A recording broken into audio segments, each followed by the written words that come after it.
Rotarians, thank you for your invitation to take part in today's event celebrating Rotary's long-standing relationship with the United Nations.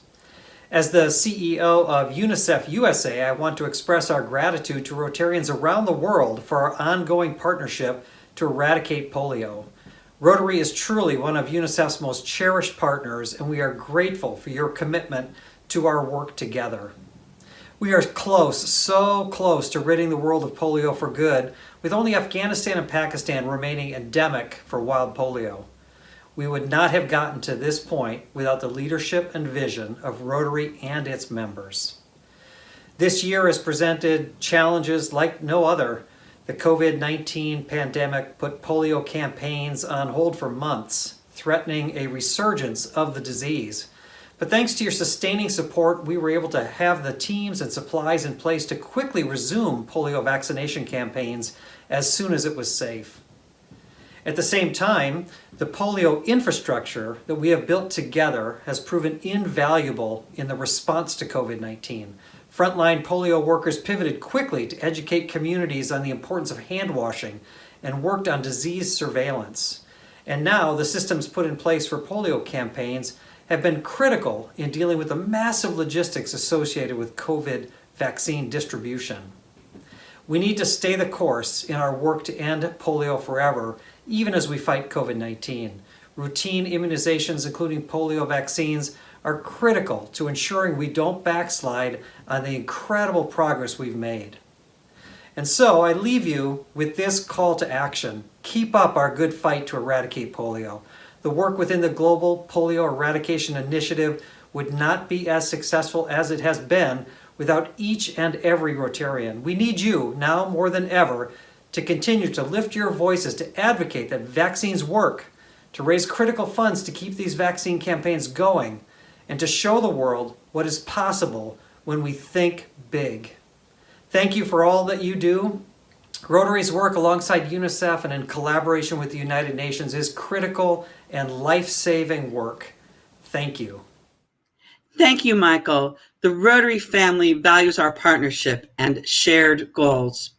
We have another very special guest representing UNICEF today, actress Téa Leoni. You may recognize her as Madam Secretary or from one of her many other film and television roles. Not only is Téa an actress, she's also a humanitarian. She's a board member of UNICEF USA and a UNICEF Goodwill Ambassador. Thank you for being with us, Téa. Let's start with some questions. In Rotary, we talk about Rotary moments, that instance in time that affirms our involvement in Rotary. What is your UNICEF moment?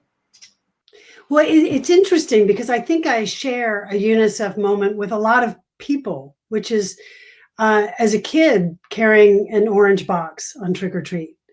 And it's funny, growing up in a family of UNICEF, I would say my first real connection to UNICEF was really the orange box, as opposed to a dinner conversation.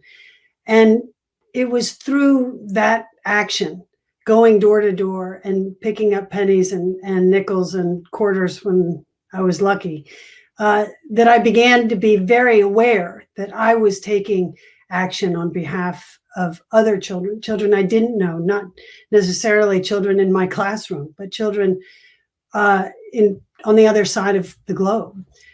That was probably my first aha moment. I think probably my most intense aha moment with UNICEF was in the field when I was in Jordan visiting the Zaatari camp. And I had been in the field quite a bit prior, and there are always moments that move you and solidify your commitment to what you're doing. But at that particular, on that particular trip, I witnessed a gesture that I've never forgotten. And we were at the camp visiting with some children outside of the maternity ward, as it was. And there had been a small group of children that had been following us around. And we gave them some cookies that we got from this center.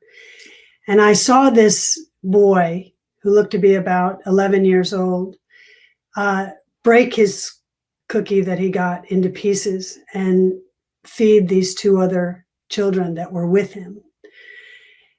I've just never forgotten that.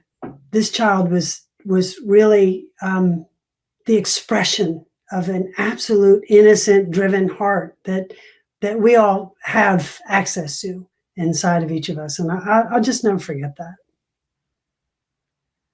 What a great story. And I think a lot of us remember trick-or-treating for UNICEF, so we remember those orange boxes too. Her grandmother has been called the founding spirit of UNICEF. What was it like growing up among such a strong family of people of action?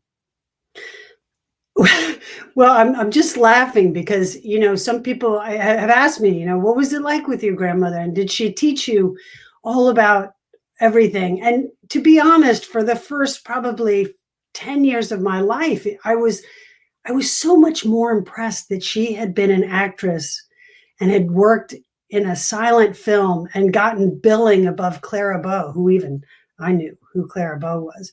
So to me, she was this glorious actress, and I thought that's why she got so much attention.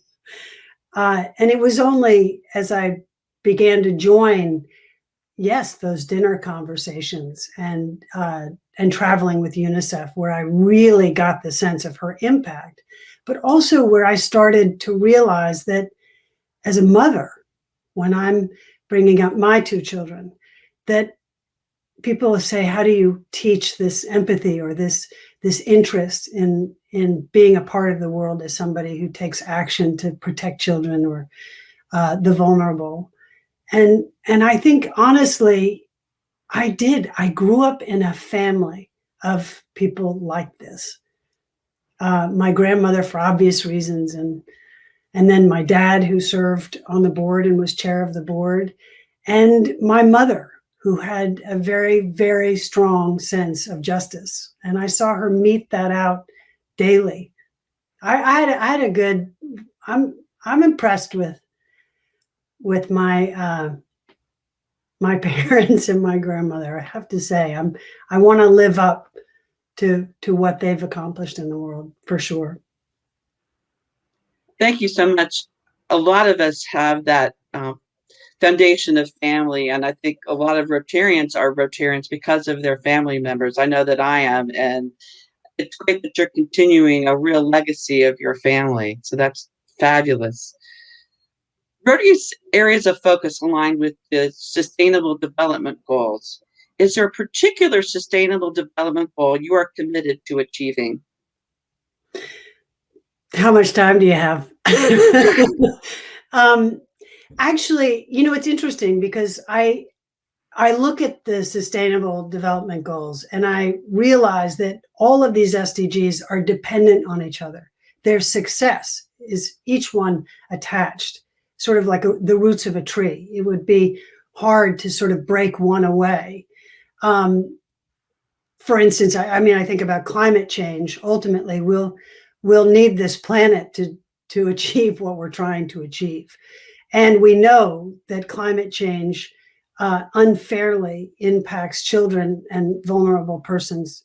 But when I look at the goals, I have to say that I think it's SDG 17, which speaks to partnerships. And I think that is the key thing that I want to focus on, because none of us can do this alone. No organization, no country, no people. This is to achieve these goals and to further them. We're going to need the participation of all of us. And so I'm focused on partnerships like the UNICEF Rotary partnership. These need to be maintained and strengthened and supported. And that's what I'm going to focus on. As you know, for almost 30 years, UNICEF has been a partner with Rotary in the initiative to eradicate polio worldwide. And we're so grateful for that partnership. And hopefully very soon, we're going to be counting down to zero. And that network will actually be used to help address the challenge, the horror of COVID-19. So we're really looking forward to continuing that partnership. I love this partnership. And I think that what I want to focus on just in this moment, what are the greatest challenges that UNICEF is facing right now, given this global pandemic? On the one hand, we've been preparing for this for 75 years. UNICEF as a leader in vaccines and vaccinations, I should say.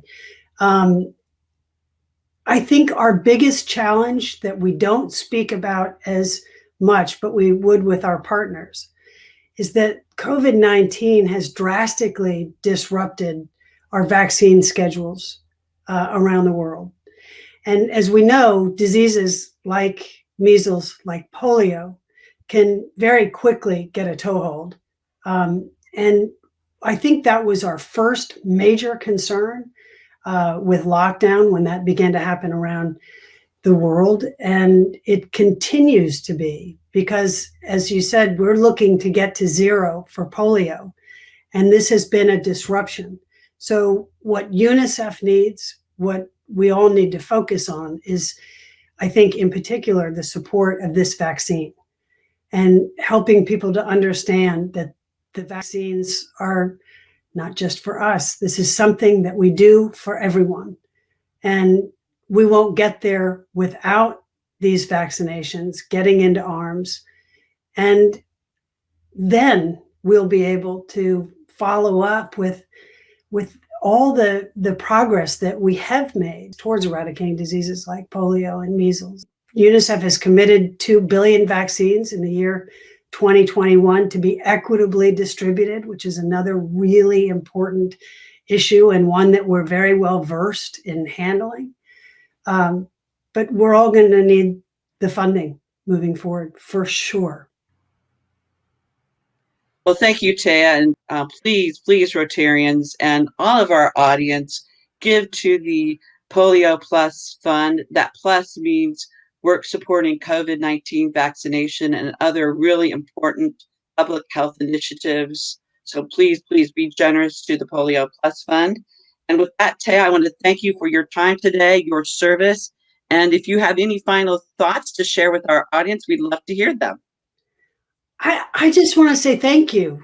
Thank you for your support and the partnership, and just thank you for what you're doing in the world. I think every now and again we have to kind of appreciate and acknowledge and be grateful to each other. And I'm incredibly grateful for a fellow organization working this hard and this committed for this long.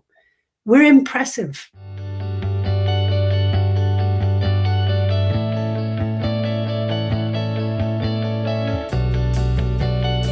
I just want to say thank you. Thank you to the Rotary. Thank you to the individuals who are working this hard and are this committed. And I think every now and again it's nice to have a pat on the back from each other and support from each other in the work that we do. And so thank you, really.